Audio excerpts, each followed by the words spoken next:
at the same token, it's very similar to the messages around being fearless, in that if we keep hearing that it's the imposter syndrome, we believe it is. And another step I offer to people is to let go of the messages that we've heard. There's not a thing of being fearless. It's understanding that you do have fear. Fear is a very critical emotion to help us determine how to keep ourselves safe. Have it. If we think about Yeah. the Maslow hierarchy of needs, the very first step in the Maslow hierarchy of needs is safety or physiological safety. And so we tend to assess whether or not an environment is going to keep us safe or not. So the fear that you are feeling is a indication that there's something that you need to pay attention to. And so being more fear intelligent is what I like to say, or informed, is the goal. And how you do that is stepping out to consider what are some steps that I can take, rather than the typical path that we have heard, which is fight, or freeze. Try to say that fast a million times and you can't. But nonetheless, the fight, flight, or freeze is typically the mode that we have been told to go towards.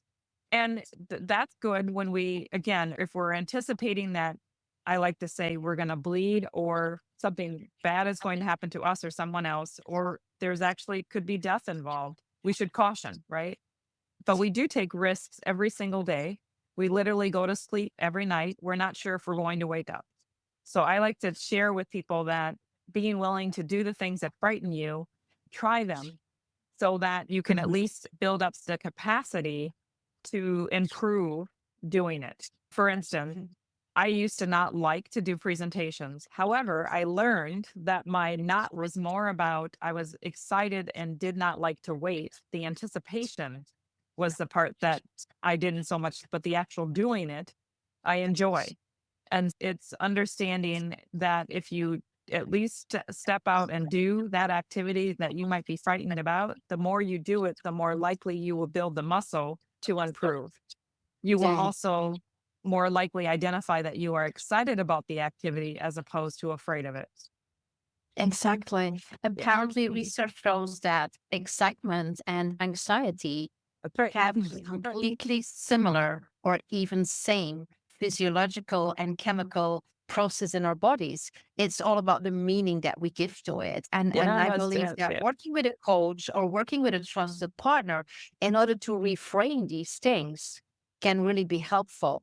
But you mentioned something very interesting because indeed, like fear and or complete, no, I'm going to have to say, right, or paralyze or Correct. freeze it's something that has been developed in our bodies to keep us safe, to keep us alive.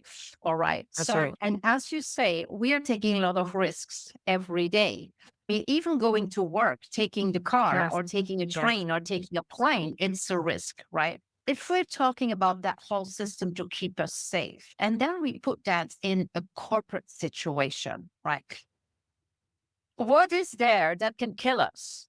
No, no, I right. mean, Exactly. there's this very interesting phenomenon that we are Mhm. afraid of so many things that actually are extremely, I would say, ego driven. They're not life threatening. They're just scripts we write about what could happen or what did not happen or what should have happened or how people will look at us or how we will get out of this, things like that.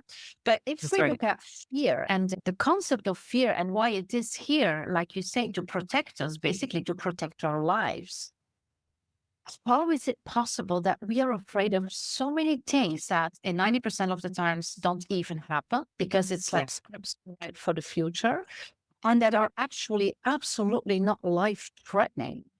Right. Corporate life can be a crap hole, but it's not life threatening, isn't it? No, yeah.